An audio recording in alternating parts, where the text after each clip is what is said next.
Hello everyone, welcome to વિભૂતિસ cooking corner. આજે આપણે બનાવીશું ખૂબ જ ટેસ્ટી અને ચટાકેદાર ઇન્સ્ટન્ટ કાચી કેરીનું અથાણું બનાવીશું. ખાવામાં એટલું સ્વાદિષ્ટ અને ફટાફટ ઓછા સમયમાં અને ઓછી ઇન્ગ્રીડિયન્ટ સાથે ઘરમાં રહેલા મસાલા સાથે જ બનાવીશું. જો તમને મારી રેસીપીઓ ગમી હોય તો વિડીયોને લાઇક કરી શેર કરી દેજો, અને મારી ચેનલમાં નવા આવ્યા હોય ને હજી સુધી મારી ચેનલને સબસ્ક્રાઈબ ના કરી હોય તો સબસ્ક્રાઈબ કરજો ને બાજુમાં આવેલું બેલ આઇકન બટનને પ્રેસ કરજો, જેથી આવનારી નવી રેસીપીના નોટિફિકેશન સૌથી પહેલાં તમારા સુધી મળી રહે. તો ચાલો બનાવીએ ખૂબ જ ટેસ્ટી અને ઇન્સ્ટન્ટ ચટપટું કાચી કેરીનું ખાટું અથાણું. બનાવવા માટે અહીંયા સૌથી પહેલાં 200થી 300 ગ્રામ જેટલી કાચી કેરી લીધી છે, અને આવી જે નાની સાઇઝની કેરી હોય છે તે જ કેરી લીધી છે. અને કેરીને પહેલેથી જ પાણીથી સારી રીતના ધોઈ લીધી છે, અને છાલ સહિત જ એને આવી રીતના નાના ટુકડામાં સમારી લઈશું. અહીંયા કેરી નાની હોવાથી વચ્ચે હાડનો ભાગ વધારે નથી. જો તમારે ગોટલીનો ભાગ કે વચ્ચે રહેલો હાડનો ભાગ વધારે હોય તો ચાકાની મદદથી આવી રીતના દૂર કરી લેવાનું, અને પછી તમને અનુકૂળ લાગે એ પ્રમાણે તમે ટુકડામાં સમારી લેવાનું. હું અત્યારે આવી રીતના નાના ટુકડામાં સમારી રહી છું. તો આવી જ રીતના બધા જ કેરીના ટુકડાને હું સમારી લઈશ.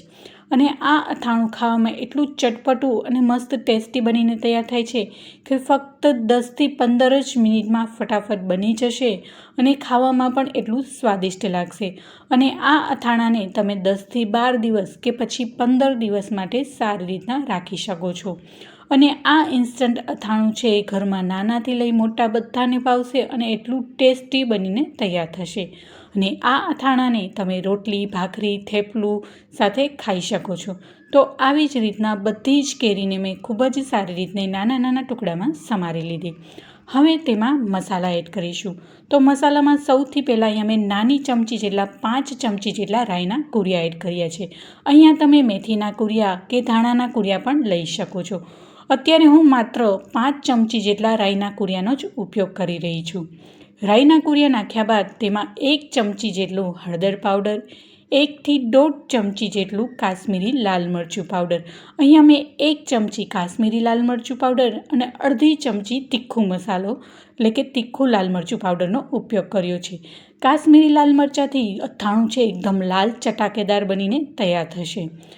હવે તેમાં ગરમ કરેલું અને હુંફાળું અને ઠંડુ થયેલું તેલ ઉમેરીશું. હવે તેમાં સ્વાદ પ્રમાણેથી થોડુંક વધારે એવું મીઠું ઉમેરીશું, અને ત્યારબાદ એમાં ગરમ કરેલું, ત્યારબાદ તેમાં ઠંડુ કરેલું તેલ ઉમેરીશું.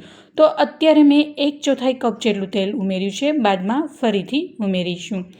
તેલ ઉમેર્યા બાદ એને ચમચાની મદદથી ખૂબ જ સારી રીતના મિક્સ કરી લઈશું. તો તમે જોઈ શકો છો છે ને ખૂબ જ સરળ રેસીપી. તો આ રેસીપીને ચોક્કસથી તમારા ફ્રેન્ડ્સ એન્ડ ફેમિલીમાં શેર કરજો. હવે ફરીથી મેં 1/4 કપથી થોડુંક એવું વધારે મેં તેલ ઉમેર્યું છે. તેલ ગરમ કરી અને એકદમ રૂમ ટેમ્પરેચર ઉપર ઠંડુ થાય ત્યારબાદ જ તેમાં ઉમેરીશું. તો તેલ ઉમેર્યા બાદ ફરીથી મિક્સ કરી લઈશું. તો તમે જોઈ શકો છો એકદમ લાલ ચટાકેદાર અને એકદમ ટેસ્ટી કાચી કેરીનું ઇન્સ્ટન્ટ અથાણું બનીને તૈયાર થઈ ગયું છે. ના કોઈ જાજો એવો સમય, ના કોઈ એવા એક્સ્ટ્રા મસાલા, ફટાફટ બની જતું આ અથાણું તૈયાર છે. આ અથાણાને તમે ઇન્સ્ટન્ટ ખાટી કેરીનું અથાણું કે પછી મસાલા કેરી પણ કહી શકો છો. હવે તેને સર્વિંગ બાઉલમાં લઈ લઈશું. સર્વિંગ બાઉલમાં લીધા બાદ તમે આ અથાણાને કાચની એરટાઇટ બરણીમાં ભરી 10થી 15 દિવસ માટે રાખી શકો છો. તો ખૂબ જ સ્વાદિષ્ટ, ખૂબ જ ઓછા સમયમાં બની જતું ચટાકેદાર ખાટી કેરીનું અથાણું બનીને તૈયાર છે. તો કેવી લાગી મારી આજની આ અથાણાની રેસીપી મને જરૂરથી જણાવજો. મારી રેસીપીઓ ગમી હોય તો વિડીયોને લાઇક કરજો, તમારા ફ્રેન્ડ્સ એન્ડ ફેમિલીમાં વધુમાં વધુ શેર કરજો, ને મારી ચેનલમાં નવા આવ્યા હોય ને હજી સુધી મારી ચેનલને સબસ્ક્રાઈબ ના કરી હોય તો સબસ્ક્રાઈબ કરજો, ને બાજુમાં આવેલું બેલ આઇકન બટનને પ્રેસ કરજો, જેથી આવનારી નવી રેસીપીના નોટિફિકેશન સૌથી પહેલાં તમારા સુધી મળી રહે. તો ફરી મળીશું એક નવી જ રેસીપી સાથે અને એક નવા જ સ્વાદ સાથે. Thank you for watching.